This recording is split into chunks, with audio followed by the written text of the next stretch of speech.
Welcome to Interpersonal Communication, Principles and Practice, Chapter 8 lecture on Relationships Coming Together.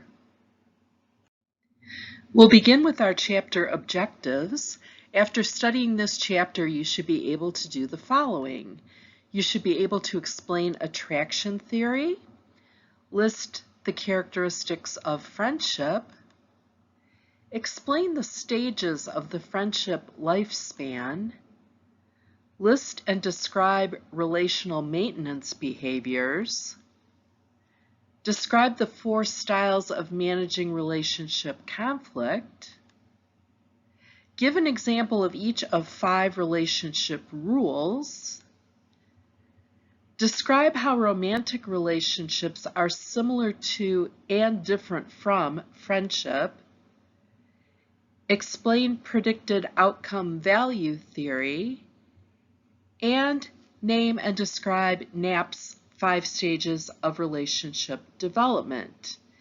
Now, as you can see from the title of this chapter, it's called Relationships Coming Together.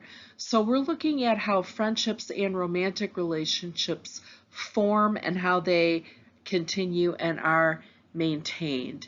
In the next chapter, we'll look at how relationships come apart. But let's begin by looking at how relationships come together and some characteristics that friendships and romantic relationships have in common. Friendships and romantic relationships tend to share a few characteristics, and some of those are listed here: commitment, interdependence, and investment. So let's start by looking at commitment, or the desire to stay in the relationship. This commitment can take a variety of forms, such as emotional commitment, a social commitment, or a legal and financial commitment. Emotional commitment is the desire to stay because we like or love the other person, and we hope that that relationship will continue for a long time because of our affection for them. We might also have a social commitment to this relationship partner because society views us as a couple or a friendship pairing. We might have legal and financial ties to the person that characterize that commitment. For example, a marriage, an adopted child, a business partnership, all of those represent some legal and financial ties. The second characteristic here is interdependence, which means that we and the other person have a mutual influence on each other.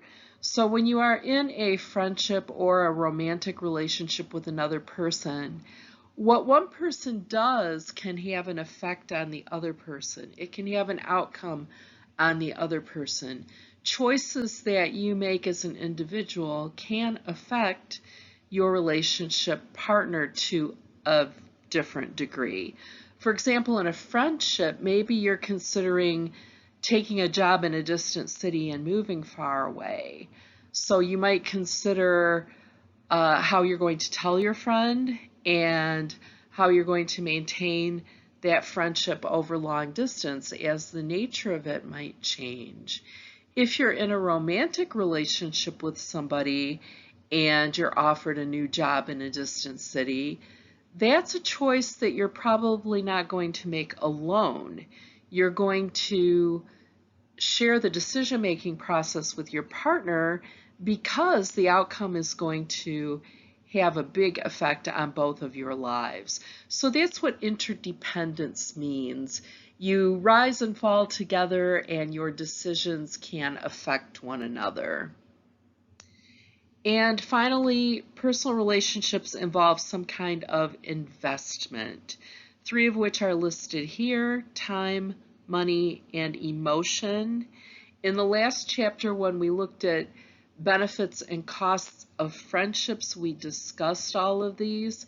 So our most valued personal relationships can involve a deep investment of these factors: time, money, and emotion. So whether it's a friendship or a romantic relationship, we tend to have some degree of commitment, some degree of interdependence, and some degree of investment in the relationship and in the other person. Attraction theory is an interpersonal theory that explains why we are drawn to particular other people. Why that person? Why do we engage in approach behaviors with that person? We want to connect with them. We want to approach them and get to know them. And according to attraction theory, there are three main reasons why we might be drawn to somebody. One is physical attraction, so their looks or appearance. And this counts for both friendships and romantic relationships. Now, it might sound strange to say that we're attracted to friends physically, but we're drawn to people whose looks appeal to us in one way or another. So you might like the way that they dress, or you might like the appearance that they're of a similar age to you, but something about their physicality is drawing you to that person.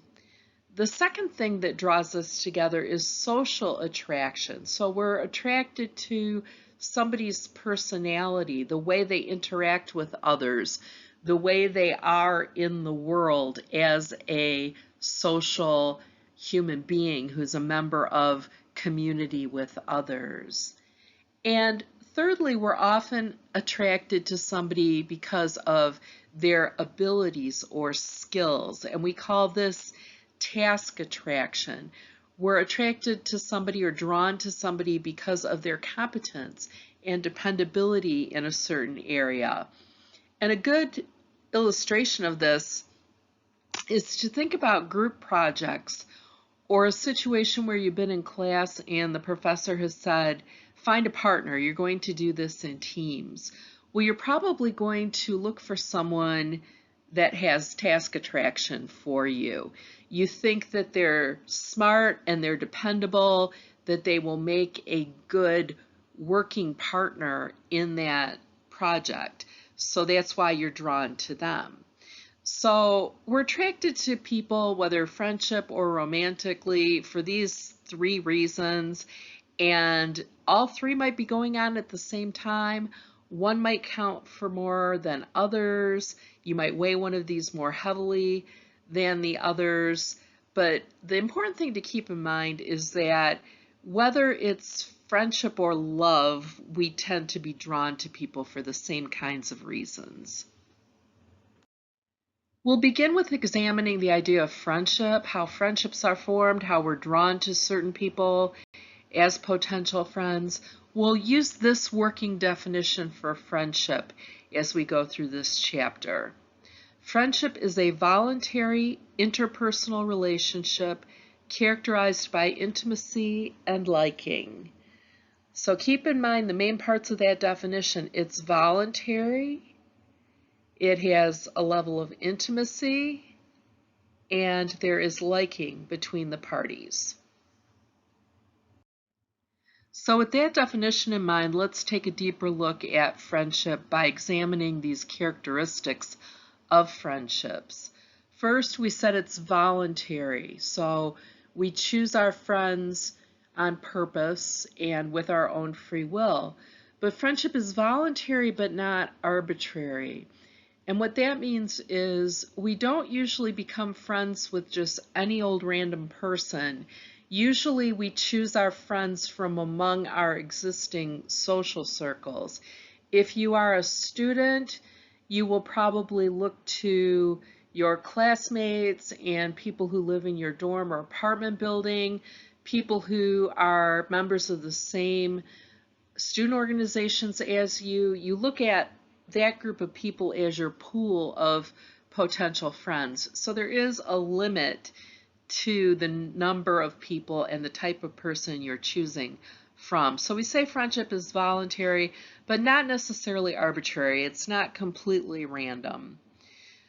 Friendships are characterized by self-disclosure. We've spent a lot of time so far in the course talking about what disclosure is and how we do it. And we said that friendship is defined as a relationship that is characterized by intimacy and liking. So there's a lot of self-disclosure involved in forming a friendship or a romantic relationship. We usually engage in telling the other person a lot of things about ourselves that they would not have any other way of knowing. So we share our secrets, we talk about our past, we tell them things about us that aren't obvious or evident to a stranger. Friendships are usually formed between peers, people at the same social level in any given setting. So usually people form friendships with those of a similar age or a similar lifestyle, a similar socioeconomic class, similar political beliefs, all these kinds of similarities that lead you to look at the other person as a peer or someone who is at your own level, so to speak. And the reason that friendships usually form between peers is that if you have an uneven relationship that's not between peers, it can be complicated by a lot of power issues. For example, a friendship between a boss and employee can get confused by power issues and authority issues when there's a discrepancy in the amount of power one person has over another. So friendships just usually form between people of a similar standing in a given situation. Friendships are governed by rules, or what we call a social contract. You'll remember we looked at some explicit and implicit rules, and we'll look at some more of those today. And we also talked about social scripts. So there's an idea that we all have of how someone should behave if they're being friendly toward us and if we are in friendship with them. Friendships are volatile. Now this can be confusing and it sounds negative, but what this means is that friendships are easy to break, they're easy to leave, they're easy to walk away from, or at least easier than a marriage or a romantic relationship or a kind of relationship that's characterized by a legal tie or a deeper level of emotion. Friendships come and go in our lives. Even a long-term friendship usually ebbs and flows in intensity. If you want to get out of a friendship, you might just let it fizzle out. You might just kind of ghost the other person, so to speak. So friendships are not as secure as some other kinds of relationships. So that's what we mean when we say that friendships are volatile, just that they are easier to terminate than some other kinds of relationships. And there are sex differences in friendships. Now, we get into some generalizations here about male friendships and female friendships and how they tend to differ. In general, male friendships are seen to be friendships that center around an activity. When a group of men get together, it's usually to play a sport or to watch a game. There's some sort of activity at the center of that friendship gathering. Whereas in female friendships, it's often the gathering itself is for talking and telling each other your problems and giving each other life updates and engaging in self-disclosure. So the difference here is mainly that in male friendships, the self-disclosure often happens in a setting of a shared activity, whereas for friendships among females, the self-disclosure is often the point of the get-together. Now again, we're talking in broad generalities here. We're talking about cultural tropes in US culture that may not be true everywhere or may not be true of every person. But those are some common things that are in contrast with friendships among a group of males and a group of females. Most of us have engaged in both of these types of friendships, communal friendships and agentic friendships. Communal friendships are friendships with an emotional connection at their core. So most of our friendships probably would be labeled communal friendships, where we form a connection with somebody for the emotional benefit, for the emotional support and connection that we get from it. Agentic friendships are friendships you form when you're seeking help with a practical goal. So for example, you might ask a colleague who's really good at making spreadsheets if they will be your partner in a project where you're going to have to do a lot of elaborate spreadsheets. You might form a friendship around that project, but it doesn't have the deep level of emotional connection that a communal friendship would. Now, perhaps you can see that there would be a lot of room for miscommunication or misunderstanding here if someone asked you to be their friend for agentic reasons. For example, they wanted your help or expertise with something, and you have a really good time working with them and you enjoy their company, and you might start to think that what you have is a communal friendship when they don't see it that way. So you might later call them to ask them just to get together for coffee or get together to talk, and they're not interested or they're not comfortable with that because perhaps they saw you as an agentic friendship and not a communal friendship. So we tend to engage in both of these. Agentic friendships doesn't mean that you're using somebody. It just means that you formed a friendship with that person. You were attracted to that person because of some utility they have for you, some way they might be able to help you or partner with you or give you some assistance in something that you need to get done. And liking can be strong here, and you can be very grateful to that person, but that friendship would probably not have the level of intimacy that a communal friendship would. In this chapter, we're going to look at a couple of stage models of relationships. Right now, we're going to look at the lifespan of friendship, which is a stage model or a step-by-step model of how friendships come together. And then later on in the chapter, we'll look at a stage model of romantic relationships. And they are slightly different. So we'll start with this stage model of friendship called the lifespan of friendship that was created by a scholar named Bill Rawlins, who is a professor at Ohio University where I did my PhD. He was one of my professors there. And Bill studies friendship and communication in friendship.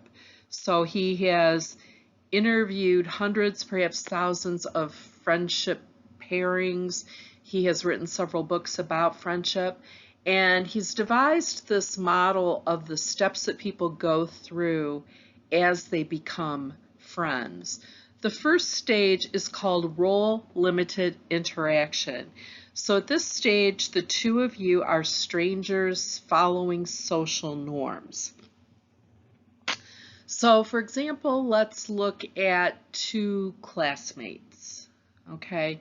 You come into class the first day, you sit down next to another person. So you're both playing the role of student in Com 1700. You will both follow the social norms of student at this point. So you might nod hello to one another. You will pass papers down the row if the professor is distributing a handout. If the professor says something funny and the whole class chuckles at it, you will laugh too. Maybe you will catch the other person's eye and share that laugh.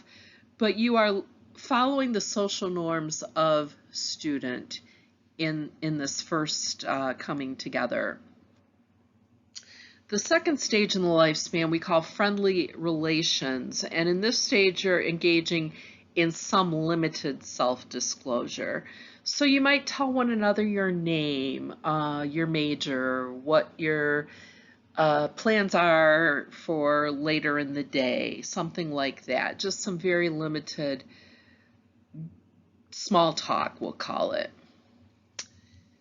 The third stage we call move toward friendship. So this is where you have a sense of invitation to become friends. You have a feeling that this is a budding friendship with this person. It isn't just role limited chit chat or small talk. It's actually a budding friendship. So self-disclosure is increasing.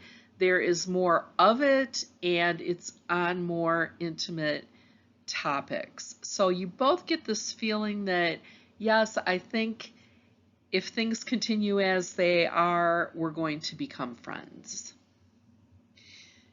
At the stage of nascent friendship, you think of yourselves as friends. You would introduce this person to another as, this is my friend Joe. Communication is personal. You might text one another or call one another on the phone, and tell one another intimate things. You're self-disclosing at a much deeper level. So this is where you and the other person have formed a true friendship. Stabilized friendship, this is a great stage that we all aspire to.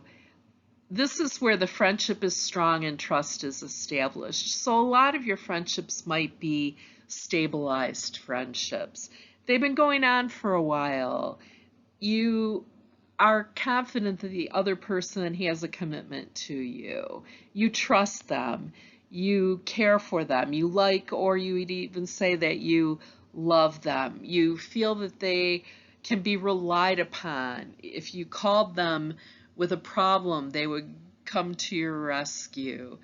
This is the stage of friendship that many of us aspire to. And a friendship can stay at this stage for a long, long time. A friendship can stay at this stabilized friendship stage for a lifetime, which would be wonderful.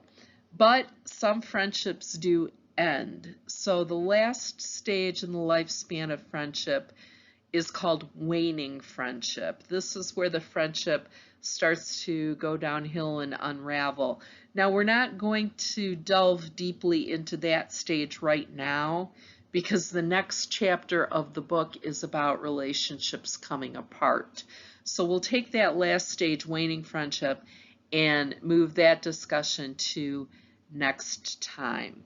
So as you look at this list, think of friendships that you have had that have gone through these different stages. What friendships do you have right now that are in that stabilized friendship stage where you have a strong established friendship and you feel comfortable with the person? Do you have any friendships that are very new right now that are in that nascent friendship stage where you're just beginning to think of the person as your friend? When we want a relationship to continue, we need to feed it and nurture it and maintain it to ensure that it's going to stay healthy and that it will continue. So we engage in what we call relational maintenance behaviors to prolong that good relationship. And here are some relational maintenance behaviors that might be appropriate. First of all, positivity. We usually tend to try to keep things positive when we're interacting with friends. Now, this doesn't mean that we never share any unpleasantness with them or any unpleasant news. It doesn't mean we never fight or anything like that. It just means that we tend to want to spend time with positive people, and we tend to avoid people who are always sad and always negative and always telling us about their problems that we can't help them solve and just someone who is generally a negative, pessimistic person. We're not drawn to spending more time with them in general. So positivity is a relational maintenance behavior, trying to keep things on the upbeat. Openness is a relational maintenance behavior, self-disclosure, but self-disclosure at an appropriate level for the friendship. That's why I have TMI here in parentheses, or too much information. Every relationship has a line that you do or don't cross as far as how much information is too much. So if you have a really long-term, close, intimate relationship with a best friend, you might have very few secrets from one another, or maybe even no secrets. You tell each other everything. But if you have a newer friendship, you might not disclose certain very personal types of things, like things about health or sexuality or addiction or things like that. You might consider those too intimate for the stage of friendship that you are at with that person. So openness is always contextual. What is the appropriate level of openness with a given friend, and to continue to be open to maintain the relationship. Assurances are another relational maintenance behavior, and assurances are things that we say or do to tell our friend that we hope the friendship continues. So you might say to your friend, I like you, I love you, I admire you. You might say, why don't we do this again next year when the festival comes around? You might say, why don't we go on spring break together next year? You might tell them that you hope you grow old together. I hope that when we're old, we buy a house together, something like that. Those are all assurances. They're ways of saying, I hope our friendship continues. Shared social networks tend to lead to strong relationships. And I don't necessarily mean mediated social networks, although that could count here, but I'm talking about real life physical social networks like families and friend groups and student organizations and church groups and different social groups that you belong to. The more overlap you have in those social networks, the more likely your relationship will continue over time. So those shared social networks, such as you might be coworkers and friends, and you attend the same running club. Having those multiple social networks help to strengthen and prolong your friendship. And then finally, sharing tasks where there's a fair division of labor and reciprocation. Sharing of tasks tends to nurture a friendship. So you might get together to help somebody move or to help somebody paint a room or something like that. And during the sharing of that task, self-disclosure and assurances can be taking place, but also the act of creating something together can give you a sense of connection and involvement with the other person. Let's transition into our discussion of romantic relationships. Now, romantic relationships are characterized by a lot of the same things as friendships, such as commitment or the desire to stay, the desire to prolong that relationship. Of course, this level of commitment is usually stronger in a romantic relationship. Interdependence, or the idea that our behaviors and choices affect another person. Again, in a romantic relationship, this interdependence can be much stronger, and the life choices you make can have a profound effect on the other person. A level of investment, your resources, both material and emotional, again, that investment is usually much deeper in a romantic relationship. And the feeling of dialectical tensions. You might remember in the last chapter we looked at some of these, a conflict between two important and opposing needs or desires within yourself. These can be even more profound in a romantic relationship. Predicted outcome value theory is a theory that explains a thought process we go through when we're considering forming a romantic relationship with somebody. So assume that you're attracted to somebody romantically. You might go through a similar process. You're trying to predict or forecast the benefits and costs of being with that person based on very limited experience. So your experience with that person might just be a few conversations. It might be a first date, something like that. And you're trying to predict, would this be a good partner for a longer period of time? Is this somebody I want to see more of? Is this somebody that I could fall in love with? Is this somebody that I trust? If the benefits outweigh the cost, we engage in approach behaviors. We signal our interest. We continue to be around the person. If the costs outweigh the benefits, we withdraw, we avoid the person, we signal our disinterest. Now again, this is all happening very early in the relationship and at a point where you have very limited information.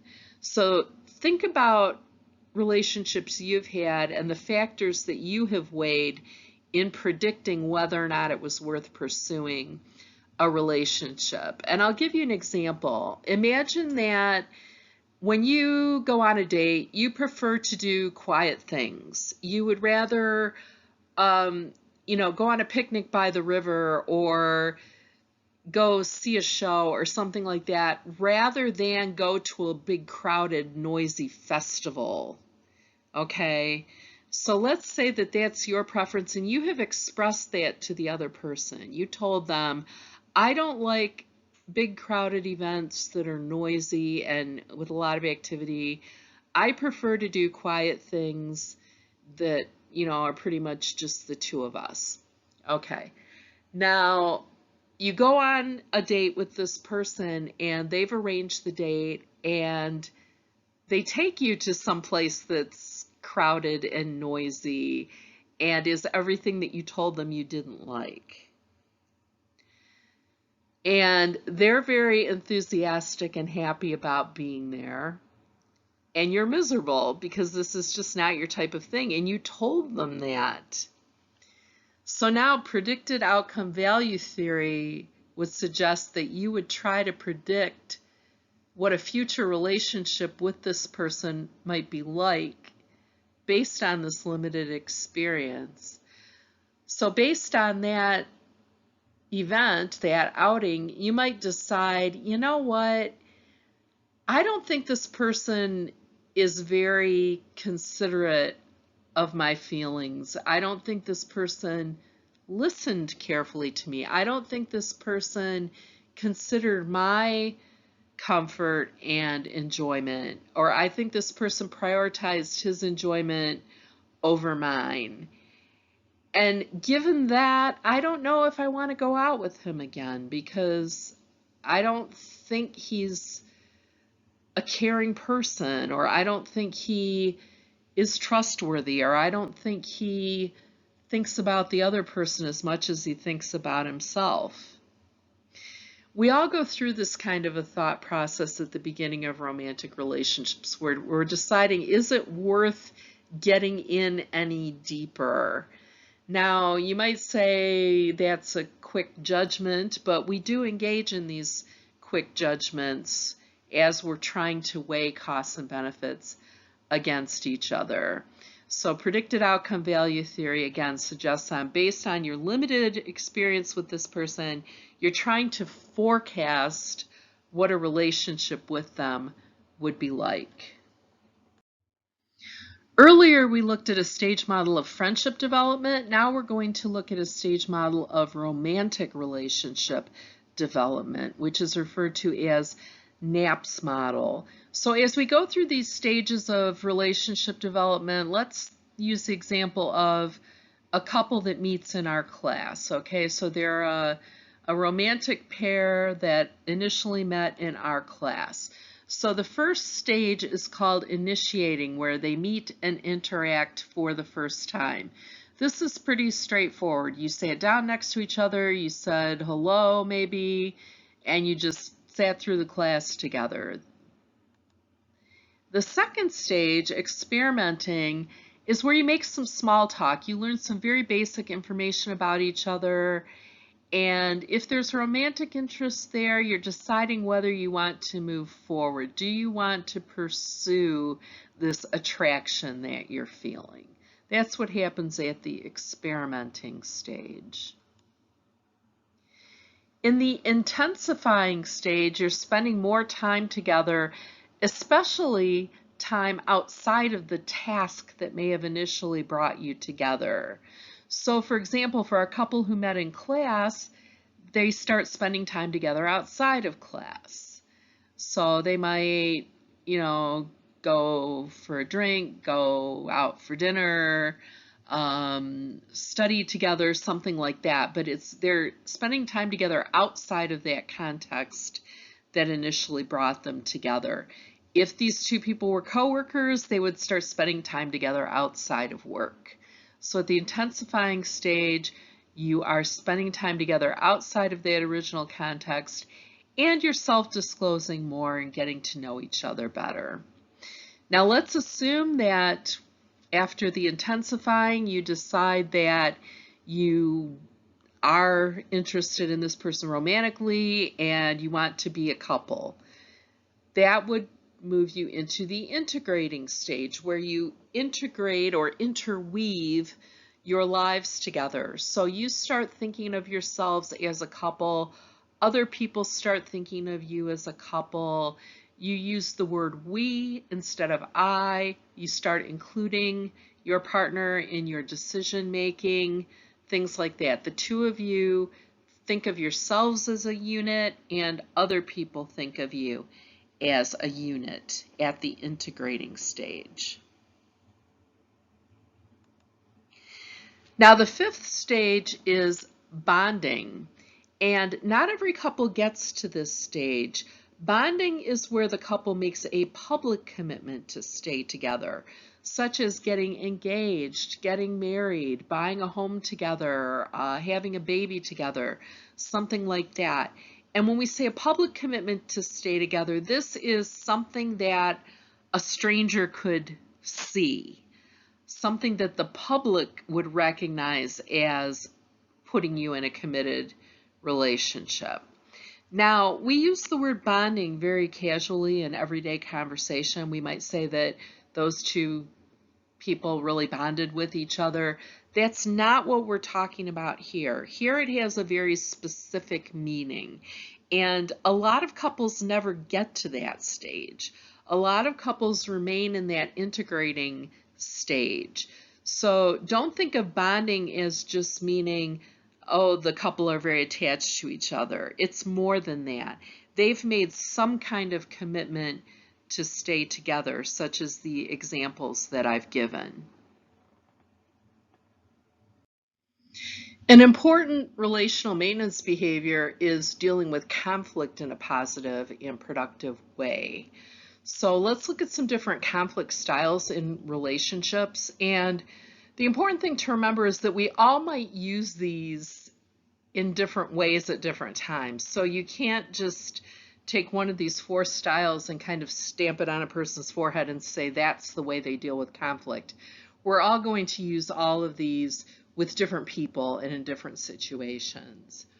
The first conflict style is validating, where you discuss your differences openly and cooperatively. The partners stay calm, they try to defuse the tensions between them, and respect the other's opinions or feelings.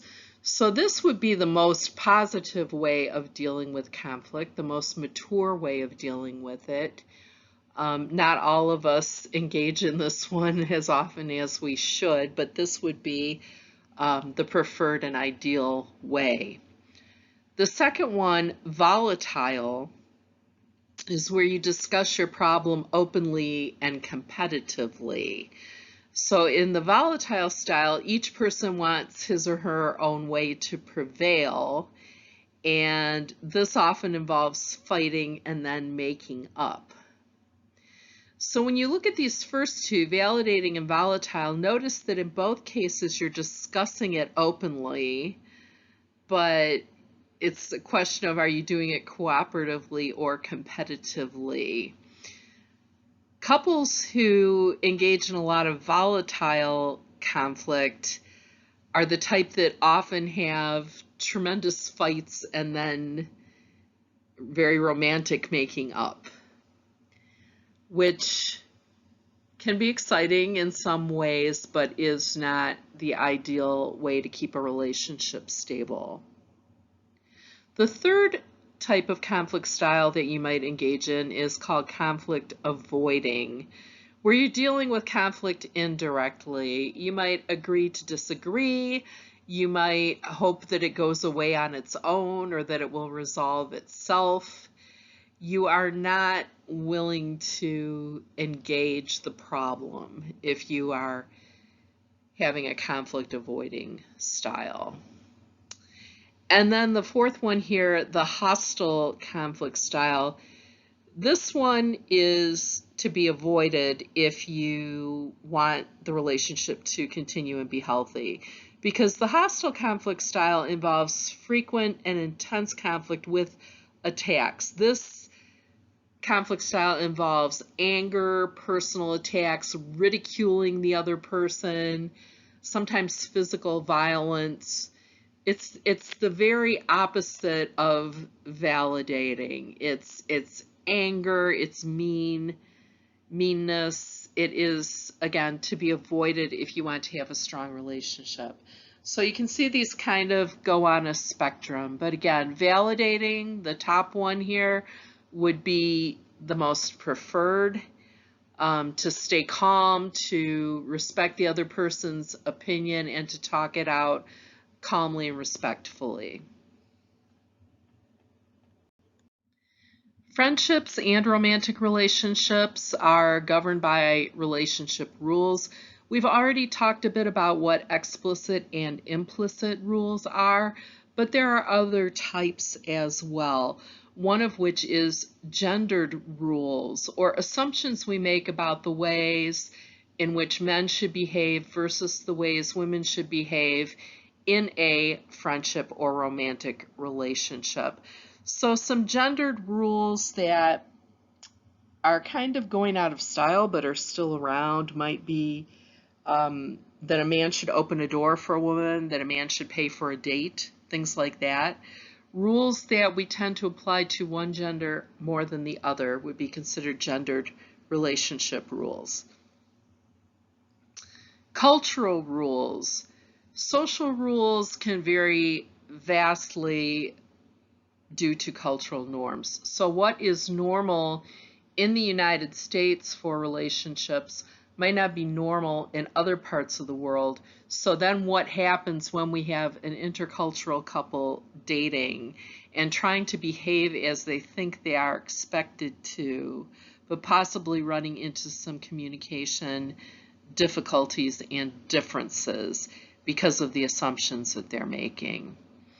And then the last category I have here are deal breakers, and this might go back to predicted outcome value theory a little bit, but think about what are your deal breakers when it comes to relationship rules. What would a person do that would lead you to pretty much automatically reject them as a friend or as a romantic partner? When I ask students this question, it's usually something in the category of a betrayal, either a violation of privacy management or a violation of romantic fidelity, intimate fidelity, or something like that. But whatever those deal breakers are, Those are very important relationship rules to you, which should probably be discussed and made explicit in the beginning of a relationship that you would like to continue over time. That's our lecture for Chapter 8. Please review all the objectives and make sure that you can do all of the things listed. If you have any questions after reading the chapter thoroughly, talk to your instructors, and we'll see you in the next chapter.